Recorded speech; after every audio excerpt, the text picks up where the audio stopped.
수면 중에 그러니까 저희가 약으로 환자분을 수면을 유도해요. 수면을 유도한 다음에 환자분이 주무시고 기도가 막힐 때, 코 골 때 코를 통해서 기도를 확인을 하거든요. 이 코를 통해서 목젖이 뒤로 얼마나 막히는지, 혀뿌리가 얼마나 좁아지는지, 후두개가 뒤로 해서 얼마나 막히는지, 어떤 힘으로 세게 막히는지, 약하게 막히는지, 모양이 어떻게 막히는지를 보는 영상이거든요. 저 영상은. 그래서 이건 지금 코에서 목 아래쪽을 보고 있는 거고, 이게 편도 부분이에요. 편도 부분. 그래서 이분은 주무실 때 저희가 내시경을 보고 있는 건데요. 여기 보시면 지금 이게 지금 기도가 막혀서 지금 숨을 못 쉬고 있는 거예요. 지금 코에서 목으로 보고 있는데 기도가 막혀서 이제 숨을 쉬려고 하는데 공기가 못 들어가는 거죠.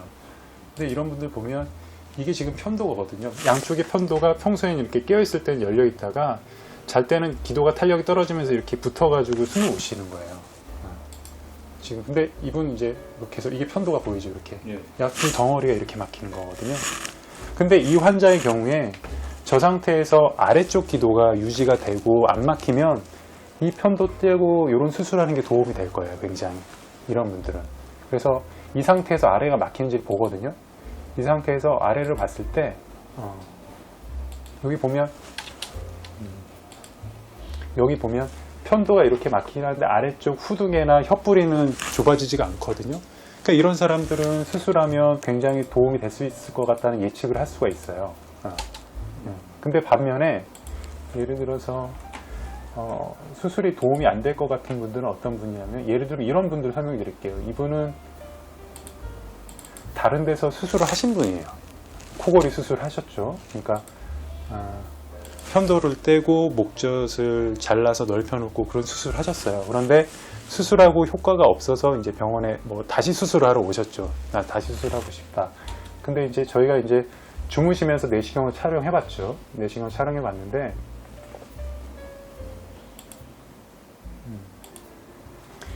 여기 보시면 이게 아까 목젖의 뒤쪽 부분이고 여기가 편도 있던 자리인데 거기는 그렇게 막히진 않아요. 이 정도는 뚫려 있거든요. 이 정도는 숨 쉬는데 문제 없어요. 사실 이 정도는 문제가 안 돼요. 그러니까 그 선생님이 여기 수술을 잘못하시거나 그런 문제는 아닌데, 잘 보면 그 아래쪽이 여기 보이죠. 여기 뒤로 여기 보면 이게 혀뿌리고요. 혀뿌리고 이게 사람의 앞쪽이고 사람의 뒤쪽이죠. 누워 있으면. 근데 이게 혀뿌리인데 혀뿌리 뒤쪽에 후두개라고 있어요. 후두개의 기능이 음식이 넘어갈 때 물 같은 거 마시면 기도로 넘어가면 안 되니까 기도를 닫아준 뚜껑이에요. 닫은 다음에 음식이나 물 같은 게 기도로, 그러니까 식도로 넘어가게 하는데 이 후두개가 뒤로 뒤집어면서 기도를 막고 있는 거예요. 코 골 때.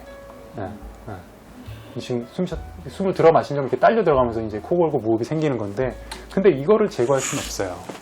저거 제거하면 음식을 못 먹어요. 살에 들려서. 그러니까 이런 경우는 수술이 도움이 안 되는 거죠. 그러니까 이런 분들한테는 수술을 권하지 않죠. 양압기를 원하고. 양압기 쓰면 효과가 있고. 그런 거죠. 그래서 이런 거를 파악하는 게 굉장히 중요해요.